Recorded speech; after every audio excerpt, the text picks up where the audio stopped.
Thiruvananthapuram കാര്യവട്ടത്തെ greenfield സ്റ്റേഡിയത്തിൽ മഹാരാഷ്ട്രയ്ക്കെതിരെ നടക്കുന്ന Ranji trophy cricket മത്സരത്തിൽ കേരളത്തിന് ബാറ്റിംഗ് തകർച്ചയ്ക്കിടയിലും ആശ്വാസമായി സഞ്ജു സാംസണിന്റെ അർദ്ധ സെഞ്ചുറി പ്രകടനം.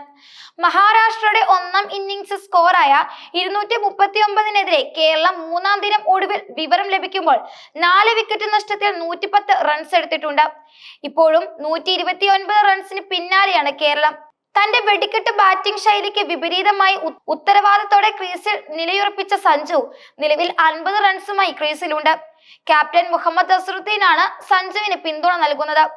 കേരളം മൂന്നാം ദിനം ബാറ്റിംഗിനെത്തിയത് കഴിഞ്ഞ ദിവസത്തെ സ്കോറായ 3 വിക്കറ്റിന് 35 എന്ന നിലയിലായിരുന്നു. പിന്നീട് സഞ്ജുവിനൊപ്പം സച്ചിൻ ബേബി ക്രീസിലെത്തി. സഞ്ജു സച്ചിൻ സഖ്യം 4-ാം വിക്കറ്റിൽ 40 റൺസ് കൂട്ടിച്ചേർത്തു.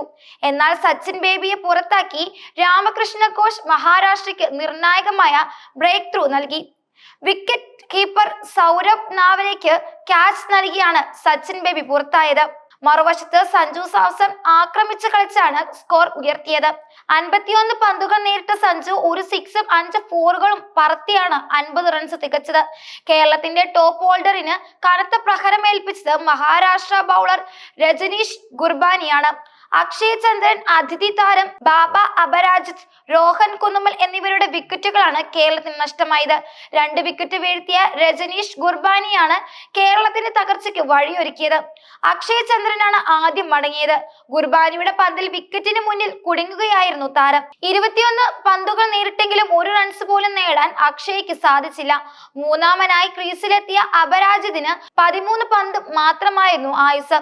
ഗുർബാനിക്ക് റിട്ടേൺ ക്യാച്ച് നൽകിയാണ് കേരളത്തിന്റെ അതിഥി താരം കൂടാരം കയറിയത്. രോഹൻ കുന്നുമ്മൽ ഏകദിന ശൈലിയിൽ തുടങ്ങി സ്കോറിംഗ് വേഗത കൂട്ടിയിരുന്നെങ്കിലും അത് മുതലാക്കാൻ സാധിച്ചില്ല. 28 പന്തിൽ 27 റൺസ് എടുത്ത രോഹനെ സക്സേന വിക്കറ്റിന് മുന്നിൽ കുടുക്കുകയായിരുന്നു. ഇതിന് പിന്നാലെ മഴയെത്തിയതോടെ മത്സരം നിർത്തിവെച്ചു. മത്സരത്തിന്റെ ആദ്യ ദിനം മഹാരാഷ്ട്ര ബാറ്റിംഗിലും തകർന്നിരുന്നു. ഒരു ഘട്ടത്തിൽ 5 വിക്കറ്റ് 18 റൺസ് എന്ന ദയനീയ നിലയിലായിരുന്ന മഹാരാഷ്ട്രയെ കരകയറ്റിയത് ഗെയ്ക്വാദിന്റെ ഇന്നിംഗ്സ് ആണ്. അദ്ദേഹത്തിന് മികച്ച പിന്തുണ നൽകിയത് ജലക് സക്സേനയാണ്. ആദ്യ ദിനം 59 ഓവറുകൾ മാത്രമാണ് പൂർത്തിയാക്കാൻ സാധിച്ചിരുന്നത്. 7 വിക്കറ്റിന് 179 റൺസ് എന്ന നിലയിലാണ് മഹാരാഷ്ട്ര രണ്ടാം ദിനം ബാറ്റിംഗിനെത്തിയത്. മഴയെ തുടർന്ന് ആദ്യ സെക്ഷനിൽ ഒരു പന്ത് പോലും എറിയാൻ സാധിക്കാതെ പോയെങ്കിലും ലഞ്ചിന് ശേഷമാണ് രണ്ടാം ദിനം കളിച്ചത്. ഇന്ന് വിക്കി ഓസ്വാൾ, രാമകൃഷ്ണ ഘോഷ് എന്നിവർ ചേർന്ന് നടത്തിയ ചെറുത്തുനിൽപ്പാണ് സ്കോർ 200 കടത്തിയത്. ഈ സഖ്യം 59 റൺസ് കൂട്ടിച്ചേർത്തു. ഘോഷിനെ പുറത്താക്കി അങ്കിത് ശർമ്മ കേരളത്തിന് ബ്രേക്ക് ത്രൂ നൽകി. പിന്നാലെ രജനീഷ് ഗുർബാനിയെ പുറത്താക്കി നിതീഷ് 5 വിക്കറ്റ് നേട്ടം പൂർത്തിയാക്കി.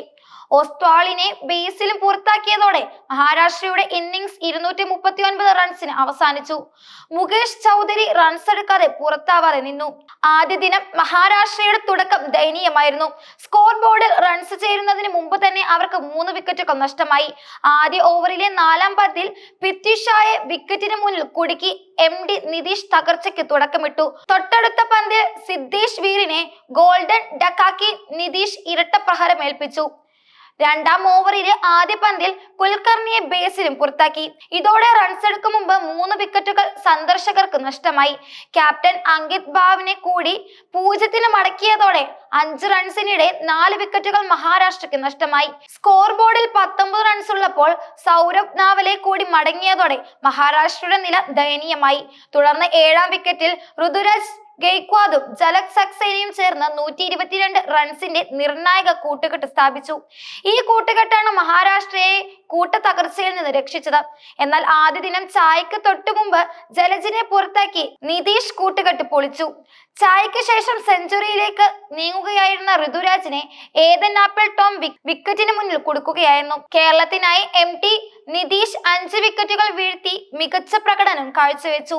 നിലവിൽ സഞ്ജു സാംസന്റെ പ്രകടനമാണ് കേരളത്തിന് പ്രതീക്ഷ നൽകുന്നത്.